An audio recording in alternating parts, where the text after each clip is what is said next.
നിയമസഭാ തെരഞ്ഞെടുപ്പ് പടിവാതിൽക്കൽ എത്തി നിൽക്കുന്നു.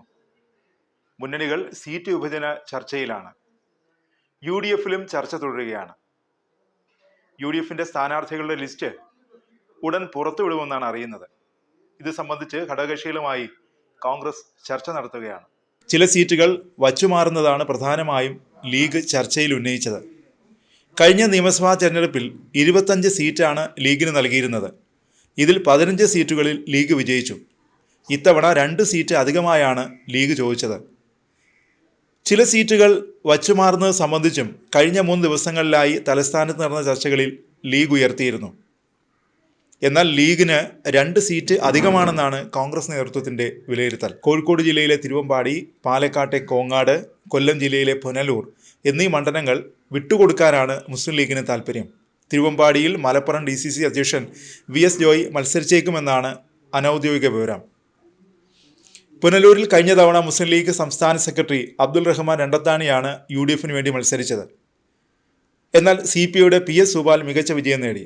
UDFിന് വിജയസാധ്യത തീരെ കുറഞ്ഞ മണ്ഡലമാണിത്. മണ്ഡലത്തിൽ അധികം തവണയും CPI സ്ഥാനാർത്ഥികളാണ് ജയിച്ചിട്ടുള്ളത്. പുനലൂർ വിട്ടുകൊടുത്ത് കൊല്ലം ജില്ലയിലെ മറ്റേതെങ്കിലും മണ്ഡലം കിട്ടണമെന്നാണ് മുസ്ലിം ലീഗിന്റെ നിലപാട്.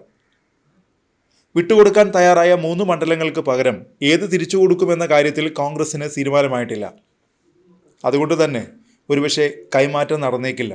സീറ്റുകൾ വച്ചുമാറുന്നതിനെതിരെ പ്രാദേശിക തലത്തിൽ കടുത്ത എതിർപ്പുണ്ട്. എറണാകുളം ജില്ലയിലെ കലമശ്ശേരി മണ്ഡലം കോൺഗ്രസ് ആവശ്യപ്പെടുന്നുണ്ട്. എന്നാൽ മുസ്ലിം ലീഗ് വിട്ടുകൊടുക്കാൻ തയ്യാറാകുമെന്ന് തോന്നുന്നില്ല. മണ്ഡലം കിട്ടിയാൽ DCC അധ്യക്ഷൻ മുഹമ്മദ് ഷിയാസിനെ മത്സരിപ്പിക്കാനാണ് കോൺഗ്രസ് ആലോചിക്കുന്നത്. മുസ്ലിം ലീഗിന് ജില്ലയിൽ ശക്തമായ സാന്നിധ്യമുള്ള മണ്ഡലമാണിത്. അതേസമയം ലീഗിനുള്ളിലും സ്ഥാനാർത്ഥിത്വം സംബന്ധിച്ച് കടുത്ത എതിർപ്പ് ഉയർന്നിട്ടുണ്ട്.